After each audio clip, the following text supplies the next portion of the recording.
Hello, YouTubers, friends, patriots, boomers, shills, Nestle, source peasants, vessels, wallabies, wombats, crikey.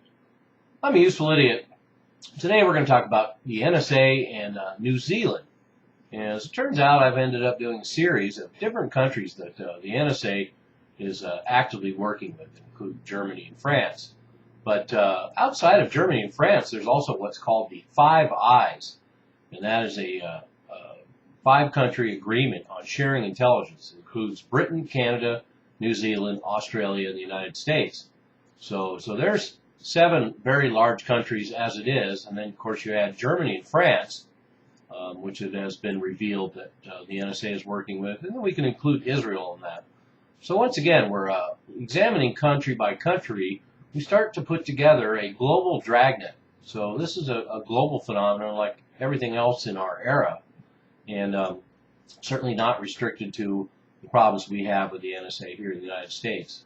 Every country in the Western world, and of course every country in the globe, has issues with intelligence services. So anyway, let's get to New Zealand. There's actually three stories that are all relevant to this topic, and it's going to make it a lot more interesting than some might think.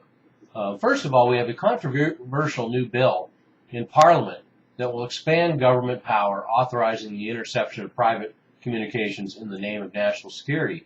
Boy, that sounds familiar, huh?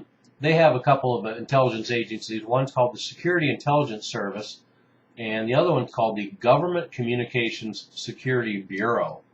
And their purpose in this new legislation is they, quote, need more resources and less legal restrictions, unquote. So that's pretty much a universal intelligence agency dream, is to have more resources and less legal restrictions. So needless to say, concerns have been raised about what will be done with all this trove of private communications and how this metadata will be treated. And fortunately, the Prime Minister of New Zealand, John Key, comforted the public by saying, quote, New Zealanders can take comfort.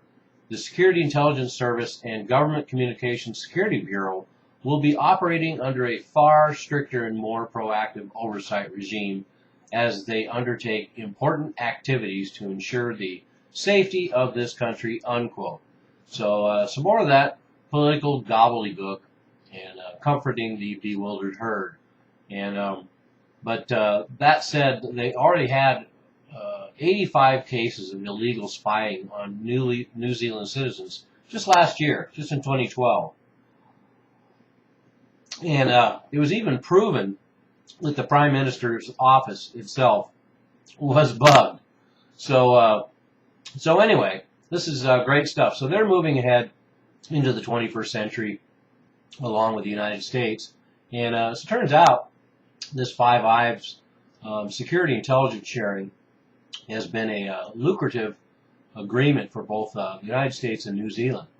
In fact, it turns out that many of the most advanced NSA surveillance technology, including Trailblazer and Thin Thread, were first tested in New Zealand, as well as Canada, Germany, Britain, Australia.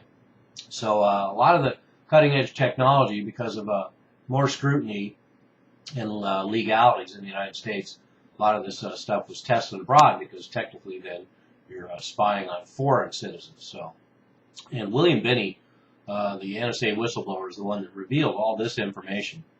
And he said that they consider it lawful to spy on their own citizens because of the system's ability to keep data anonymous until a thread of data becomes a pattern. And that's when they start looking at it.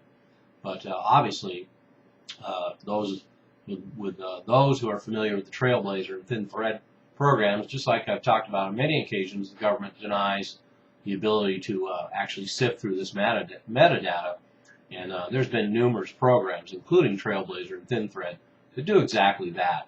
They zero in on certain patterns and then are easily able to draw up the personal data, contents of all these electronic communications.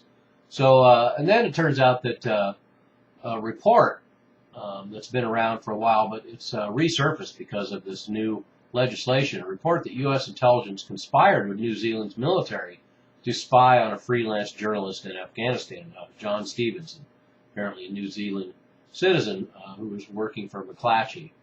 And so anyway, the NSA worked with New Zealand's military and basically intercepted all of Stevenson's communications. And this is interesting for one reason. It's the first indication that any of these NSA programs has been used to target a journalist. So there's no surprise there. We pretty much knew that this program would be used to target journalists. And so now we have confirmation. So once again, the whole argument about NSA and what they're doing and who they're watching is blown to bits. And so anyway, and then to undermine their argument even further, it turns out there's an embarrassing military confidential order. And this order is from 2003 and then was renewed again in 2005. And it basically lists investigative journalists alongside spies and terrorists as potential threats in spite of the government's denial of this. So, and here's the great quote. Quote, organizations with extreme ideologies may try to acquire classified information, not necessarily to give to a potential enemy, but because its use may bring the government into disrepute. There is also a threat from investigative journalists who may seek to acquire and exploit official information for similar reasons, unquote. So, what an unbelievable statement, frankly, or should I say all too believable, because they're essentially saying we're going to target anybody that might try and get information that makes the government sound bad. That's essentially what it boils down to, the fact that we have this incredibly expensive, incredibly expansive surveillance system worldwide in order to basically zero in on a freelance journalist in Afghanistan that might report something that puts the government in disrepute. So anyway, well, you be the judge. That's not where I want my money spent. So anyway, there we have another example of the world surveillance dragnet, the NSA program, a global program.